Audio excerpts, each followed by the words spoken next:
കാസിംബായ് വ്ളോഗ്സിന്റെ പുതിയൊരു വീഡിയോയിലേക്ക് എല്ലാ കൂട്ടുകാർക്കും സ്വാഗതം. അപ്പൊ നമ്മളിതാ തിരുവനന്തപുരത്ത് എത്തിയിട്ടുണ്ട്.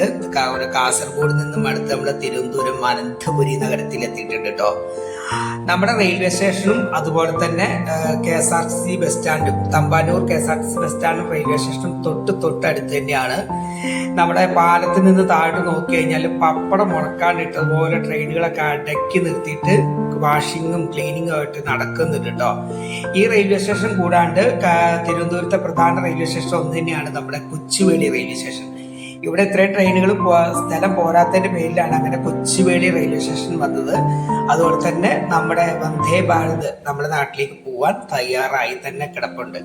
അപ്പൊ ഞാൻ അങ്ങനെ തമ്പാനൂരിൽ നിന്ന് നടന്നു പോവുകയാണ് ഗൈസ്. ഈ തമ്പാനൂരിൽ നിന്ന് കുറച്ച് നടന്നു കഴിഞ്ഞാല് കിഴക്കേക്കോട്ട എന്നൊരു സ്ഥലമുണ്ട്. അവിടെ എത്തിക്കഴിഞ്ഞാൽ അവിടെ നിന്നാണ് നമുക്ക് പള്ളിയിലേക്ക്, അതാ ഭീമാ പള്ളിയിലുള്ള ബസ്സൊക്കെ കിട്ടുക കേട്ടോ. അപ്പൊ അവിടെ ഞാൻ നടന്നാണ് പോകുന്നത്. ഓട്ടോറിക്ഷയിലും പോവാം, പക്ഷെ നടന്നു പോകുന്നത് എന്താണെന്ന് വെച്ച് കഴിഞ്ഞാല് നമ്മൾ സ്ഥലങ്ങളൊക്കെ കണ്ട് പോവാട്ടോ. കുറെ വർഷങ്ങൾക്ക് മുമ്പ് നെയ്യാറ്റിങ്കര എന്ന് പറഞ്ഞ റെയിൽവേ സ്റ്റേഷൻ ജോലി ചെയ്യുന്ന സമയത്ത് ഞാൻ ഇവിടെയൊക്കെ ഒരുപാട് വന്നിട്ടുണ്ടായിരുന്നു. അന്നൊന്നും ഇതുപോലെ തന്നെ ഒരു ബൈപ്പാസ് ഒന്നും ഇല്ലായിരുന്നു. ഇപ്പൊ കുറെ വർഷം ശേഷം വന്നപ്പം ബൈപ്പാസും കാര്യങ്ങളൊക്കെ ആയിട്ടുണ്ട് കേട്ടോ. കന്യാകുമാരി ഭാഗത്തോട്ടൊക്കെ പോകുന്ന ബൈപ്പാസ് നേരെ റെഡി ആയിട്ടുണ്ട്. അങ്ങനെ ഞാൻ അവിടുന്ന് ബസ് കയറുകയാണ്. ഇവിടുന്ന് ഏകദേശം 8 കിലോമീറ്റർ ആവില്ല കേട്ടോ നമ്മുടെ ഭീമാ പള്ളി ഉള്ളത്. ഇവിടുന്ന് 15 രൂപയാണ് ബസ് പോയിന്റ്. ആ ബസ് പോയിന്റ് കൊടുത്തു കഴിഞ്ഞാൽ നമുക്ക് ഭീമാ പള്ളി ഇവിടെ നേരെ മുമ്പിൽ തന്നെ ചെന്നിറങ്ങാം.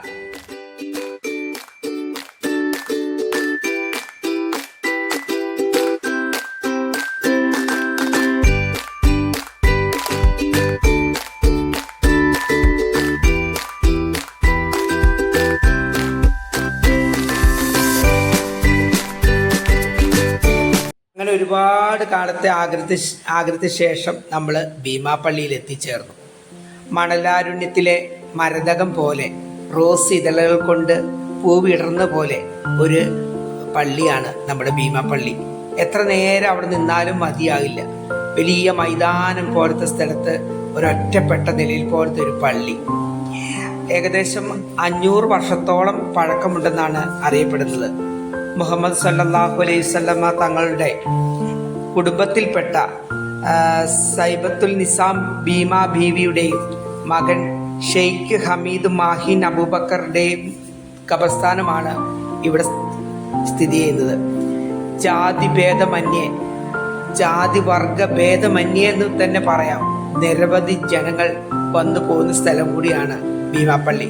ഞാനാണെങ്കിൽ ഇവിടെ വന്നതിന് ശേഷം കാണാൻ കഴിഞ്ഞത് മുസ്ലിം സമുദായത്തിൽപ്പെട്ട ആൾക്കാരെക്കാൾ കൂടുതലായിട്ടും ഹിന്ദു സമുദായത്തിൽപ്പെട്ട ആൾക്കാർ തന്നെ വന്നിട്ട് അവിടുന്ന് പ്രാർത്ഥനയും കഴിഞ്ഞിട്ട് പോകുന്ന കണ്ടു.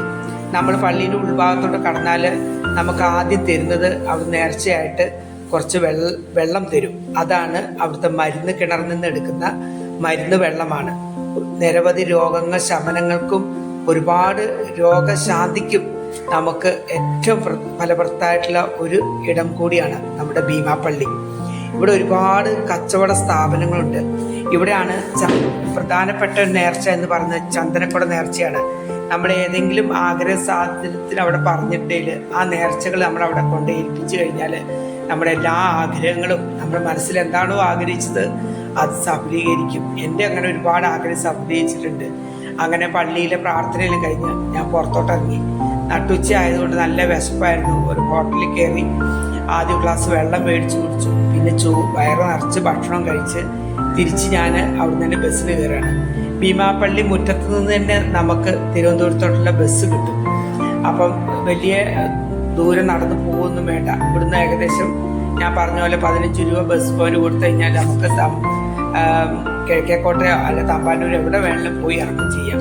അപ്പോൾ വീഡിയോ കണ്ടുകൊണ്ടിരിക്കുകയാണെങ്കിൽ, വീഡിയോ കണ്ട് ഇഷ്ടപ്പെടുകയാണെങ്കിൽ ഒരു ലൈക്ക് തരിക. പുതിയ വീഡിയോ ആയിട്ട് വീണ്ടും വരാം. പിന്നെ മറ്റൊരു കാര്യം, സബ്സ്ക്രൈബ് ചെയ്യാത്ത എല്ലാ കൂട്ടുകാരും സബ്സ്ക്രൈബ് ചെയ്ത് സപ്പോർട്ട് ചെയ്യണം കേട്ടോ. പുതിയ വീഡിയോ ആയിട്ട് വരാം. എല്ലാവരോടും ടാറ്റാ.